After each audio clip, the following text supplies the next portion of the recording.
संत मुरारी बापू एक दिन के संक्षिप्त दौरे पर इंदौर पहुंचे। वे यहां एक पारिवारिक कार्यक्रम में शामिल होने के लिए आए थे। इस दौरान इंदौर आगमन पर उन्होंने प्रसन्नता व्यक्त करते हुए कहा कि इंदौर आकर हमेशा आनंद की अनुभूति होती है, क्योंकि यह भूमि अपने आप में तीर्थ भूमि है। यहाँ महाकाल, ओमकारेश्वर और महारानी अहिल्याबाई होलकर की पावन स्मृतियां जुड़ी है, जिससे इस क्षेत्र का विशेष धार्मिक और सांस्कृतिक महत्व है। बापू ने आगे कहा कि इंदौर की धार्मिकता और श्रद्धा भाव उन्हें हमेशा आकर्षित करता है। उन्होंने बताया कि उन्हें बागेश्वर धाम की यात्रा को लेकर जानकारी मिली थी, जिस पर उन्होंने लिखित रूप से शुभकामनाएं और प्रभु प्रार्थना बागेश्वर धाम को भेज दी है। यात्रा से जुड़े प्रश्न पर उन्होंने कहा कि इस बारे में तो वही बता सकते हैं, मैं तो केवल शुभेच्छा भेज सका हूं। वहीं हाल ही में दिल्ली में हुई घटना पर मुरारी बापू ने गहरा दुख व्यक्त किया है। वहीं उन्होंने कहा कि घटना के बारे में मैंने आज सुबह अखबार में पढ़ा, ये अत्यंत दुखद है। जिन लोगों की इसमें मृत्यु हुई है उनके परिजनों के प्रति मेरी संवेदना है।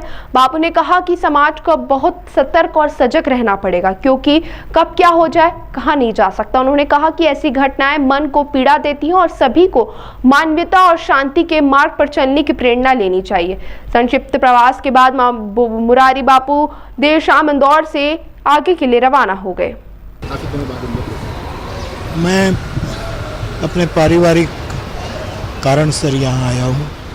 हमारे एक माताजी का निर्वाण हुआ, तो इसीलिए मैं खास करके परिवार, फिर भी यहाँ आने का एक प्रसन्नता तो होती है। ये भूमि तीर्थ भूमि है, यहाँ महाकाल, ओमकारेश्वर और महारानी अहिल्याबाई की ये भूमि है, इसका विशेष आनंद है। गुरुदेव, बागेश्वर धाम की एक यात्रा निकल रही है, हिंदू पद यात्रा, उसको लेकर आप क्या देखते हैं? क्या इस तरह की? नहीं, मुझे समाचार मिला था, मैं व्यस्त रहता तो मैंने लिखित मेरी शुभकामना और प्रभु प्रार्थना भेज दी थी। इस तरह की यात्राएं निकलना चाहिए देश भर में, जिस तरह से। अब वो तो वही बता सकते हैं। इसके अलावा दिल्ली में जो कल एक वो बहुत दर्दनाक भरा रहा है।